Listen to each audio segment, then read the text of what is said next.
Salutations, my enjars and my enjarettes. I hope everything's going well with you all today. I want to come on and do a little drop before I went to work because I've been observing some things for the past, I guess, about a week or so. And I felt that it would be good for me to, well, I won't say good. It may be good to you, or good to me, and bad to you. But yeah, I want to I wanted to address what I've been witnessing. Okay, as most or all of us know, the famous figure in entertainment, black entertainment, he would probably say universal entertainment or comedy, mogul, entrepreneur, actor, comedian Bill Cosby was released last week due to what some falsely say a technicality, but actually it was a miscarriage of justice. Now, this video is not going to be a defense to the allegations that were against Mr. Cosby. This is pretty much my analysis of what I've been seeing in regards to how people are reacting to it. Okay, now everybody knows. Well, I shouldn't say everybody, because if everybody knew, then these things wouldn't happen. Pretty much most decent people know that it is wrong to rape someone. It is wrong to physically or sexually assault someone. Bill Cosby was accused of sexual assault.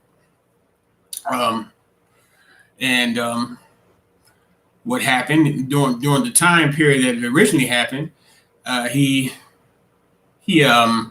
went into a civil hearing with his accuser, and they made a resolution where she was paid $3 million, and there was an agreement where I guess the case wouldn't be tried criminally. Now, in the beginning, when they first brought this information back up, and in an attempt, when the new prosecutor came on, and he was saying that his campaign promise was to bring charges upon Bill Cosby if he's elected. Me knowing what happened back then, because a lot of people didn't necessarily know about it, or they knew about it and didn't believe it because of what actually happened after the civil hearing. Okay, so the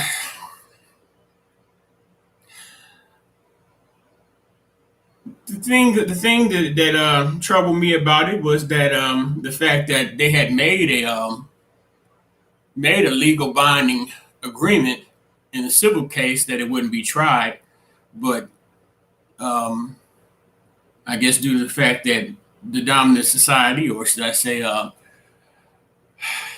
the white folks, they decided that, well, like many other treaties done by the Alabaster folks, they decided that we're going to go back on that because we can.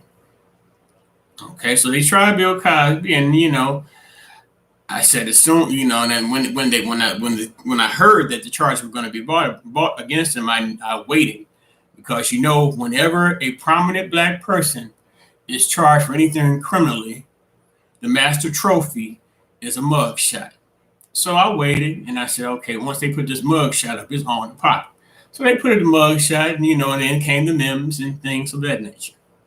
Okay, so then the trial began, and there was a whole bunch of parading around where during the Me Too era, and there were a whole lot of prominent people being charged with sexual impropriety.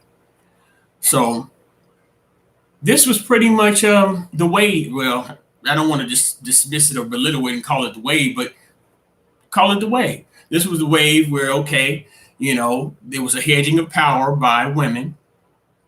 And I'm not saying, this is not for me not to say that women should not have power. There was a hedging of power of women where they say, well, we have the opportunity to have the ability to place scrutiny upon those who we feel and who actually may have committed an offense to us, that we may feel an offense, a sexual offense to us, in which we believe that occurred to us.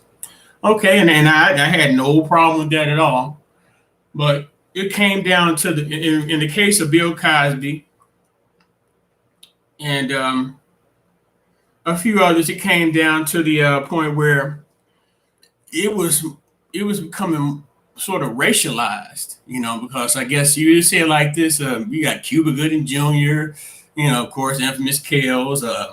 Who else were they trying to? It was trying to get all kind of people on just all kind of black males on certain sexual criminal activities, or suspected criminal activities.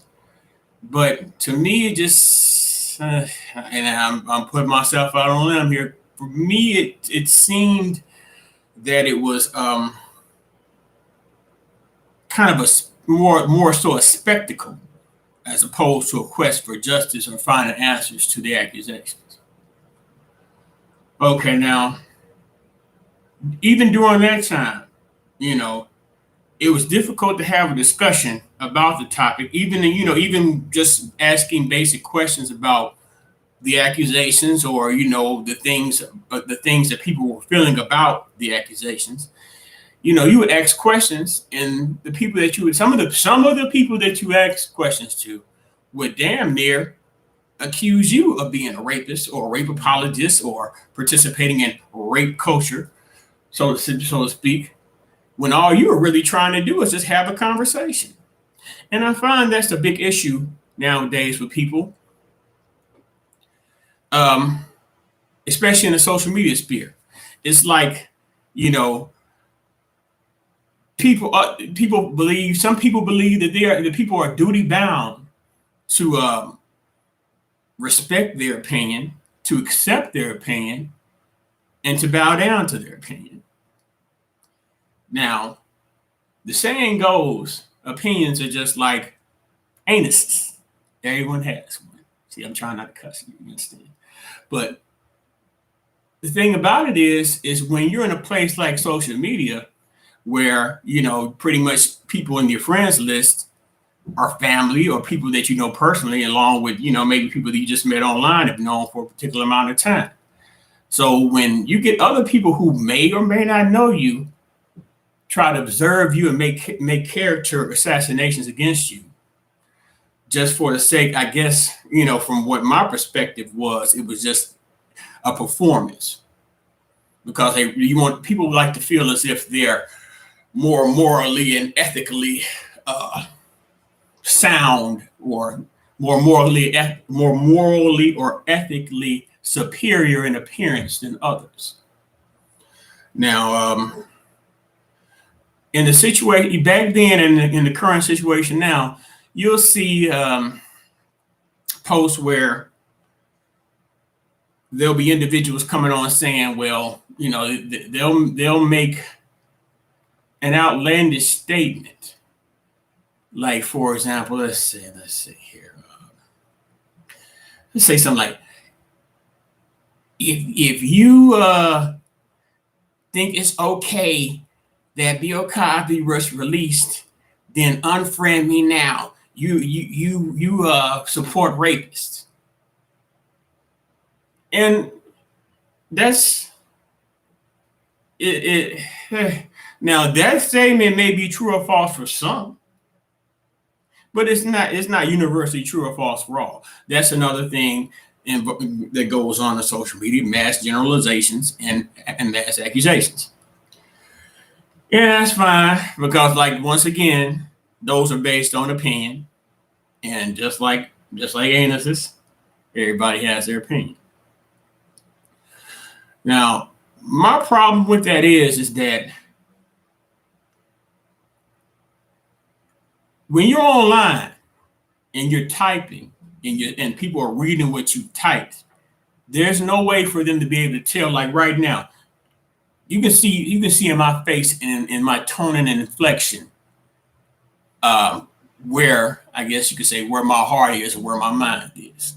Now, if you read the word and what you're doing when you're reading that word or phrase or paragraph or whatever, you're imbibing or you're digesting that from the perspective of your heart and your mind. Now, that's natural. It's natural to judge. It's natural to judge because a sense of judgment gives you the ability to discern between good and evil, right and wrong, or whatever.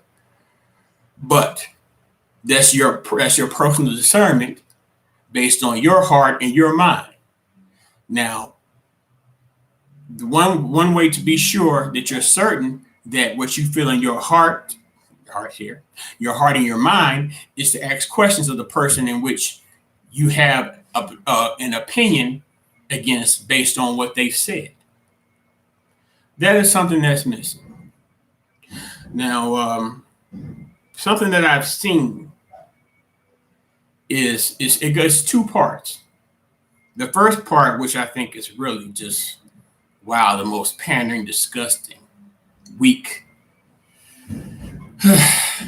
is one of the first thing I've seen is how you'll get a male who's I guess they may have a little popularity, so on and so forth, and they have a lot of female followers, female human, no disrespect, woman, girl, all under that has a whole bunch of female women, girl followers.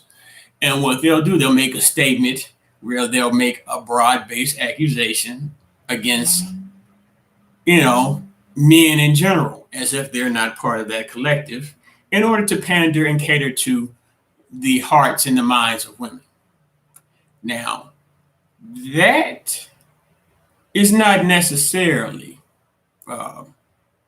the wrong or the right thing to do. It just all depends. It all depends on the intent in which you have.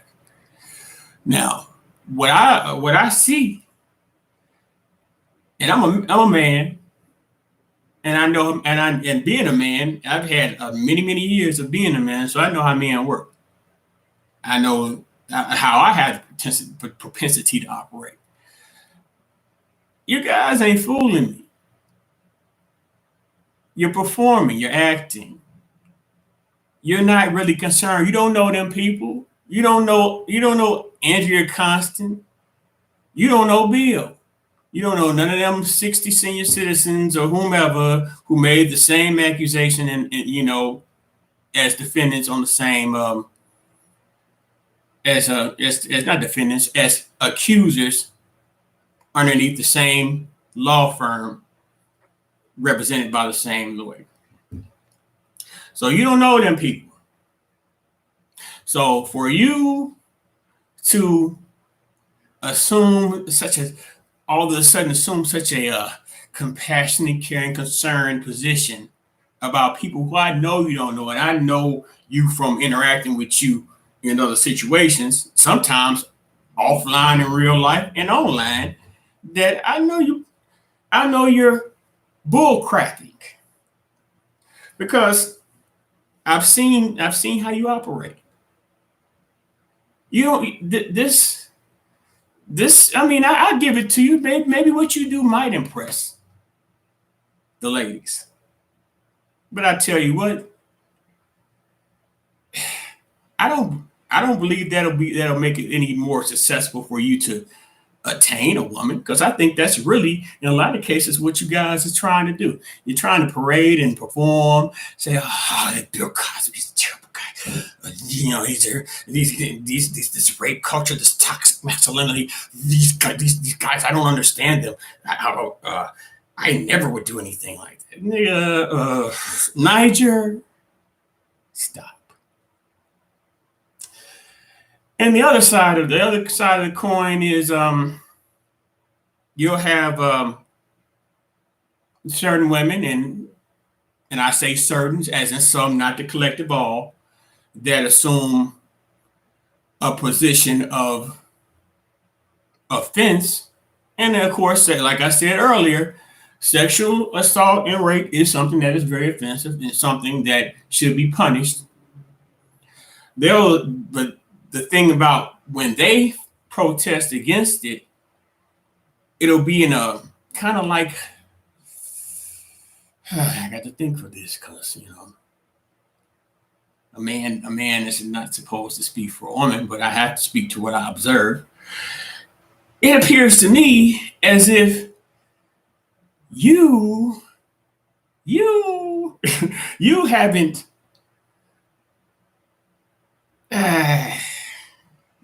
it appears to me as if you haven't went through any life experience.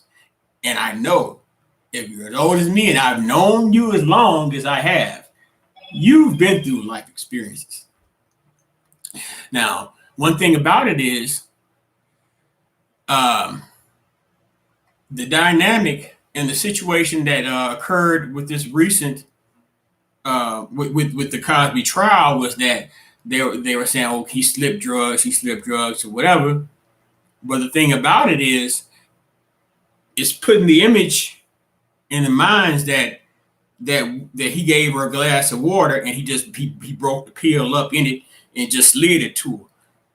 What he did and what she testified to doing was that he gave her a pill and he gave her something to drink and she passed out or whatever. Now, whatever occurred, whatever freakiness might have occurred afterwards on his behalf, that's all in the civil deposition. I have not taken the chance to read it lately to refresh my memory, but that's what that is. My thing about it is that if I have an opinion about something,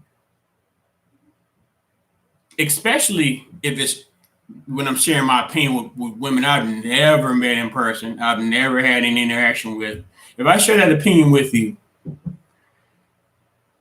it's unfair to me. I'm a long call. It's unfair to me for you to then try to paint me as the person in which you have the problem with. You will never find a situation where I had to force a woman to do anything for me.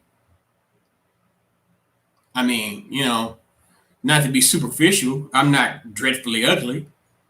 And I'm not, as far as my sexual ability and my sexual characteristics or properties of my physique, I've never really had a problem attaining sexual favors or relationship or whatever, My thing about that is that when you do that and you do it in all your furious, opinionated emotion, what it looks like to me when I'm trying to have a conversation with you in print, it looks to other people like I'm antagonizing you or I'm berating you or I'm shaming you or I'm attacking you, and that's not fair to me because I have no interest in doing that.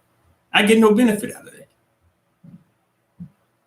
But yeah, I really think that, okay, this last week it was, for most of us who had an idea of how law is supposed to work, we knew that he wasn't going to be in there that long. He was actually, for the fact that the way that they handle it, the way they handle it in the courts, judicially, he should not have even went to jail at all.